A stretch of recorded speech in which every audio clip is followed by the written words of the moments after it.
सरकार के कामों को जानता है, जिसके पास अनुभवी नेताओं की श्रृंखला है, वे जब अराजकता के इस रास्ते पर चले जाएं, झूठ के रास्ते को चुन ले, तब देश गंभीर संकट की तरफ जा रहा है, इसका सबूत मिल रहा है।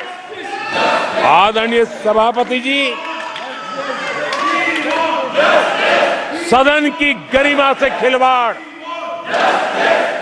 ये हमारे संविधान निर्माताओं का अपमान है, इस देश के महापुरुषों का अपमान है, देश के लिए आजादी के लिए बलिदान देने वाले वीर सपूतों का अपमान है।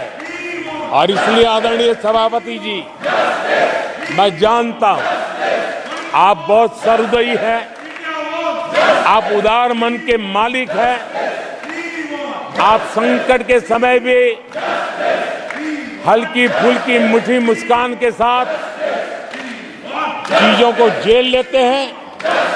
लेकिन आदरणीय सभापति जी, अब जो हो रहा है, कल जो हुआ है, वो गंभीरता से लिए बिना संसदीय लोकतंत्र को हम रक्षित नहीं कर पाएंगे।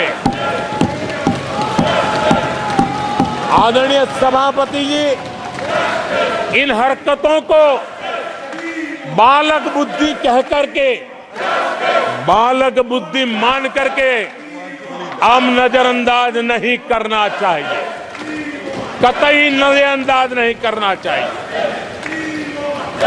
और मैं इसलिए कह रहा हूं कि इसके पीछे इरादे नेक नहीं है, इरादे गंभीर खतरे के हैं, और मैं देशवासियों को भी जगाना चाहता हूं।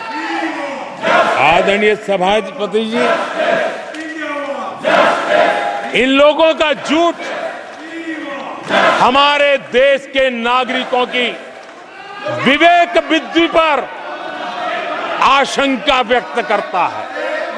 उनका झूठ देश के सामान्य विवेक बुद्धि पर एक तमाचा मारने की निर्लज्ज हरकत है।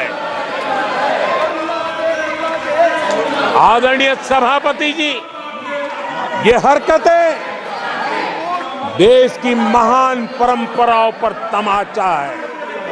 आदरणीय सभापति जी, इस सदन की गरिमा बचाने का बहुत बड़ी जिम्मेदारी आप पर है।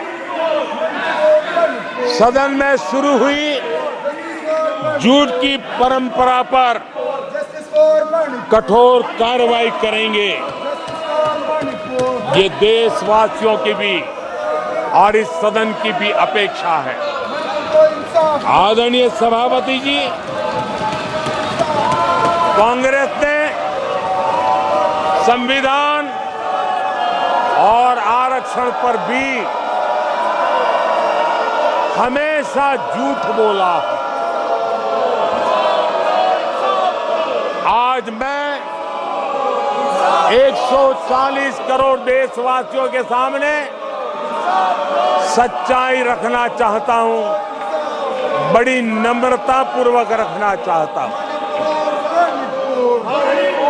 देशवासियों ने भी इस सत्य को जानना बहुत जरूरी है। आदरणीय सभापति जी, आपातकाल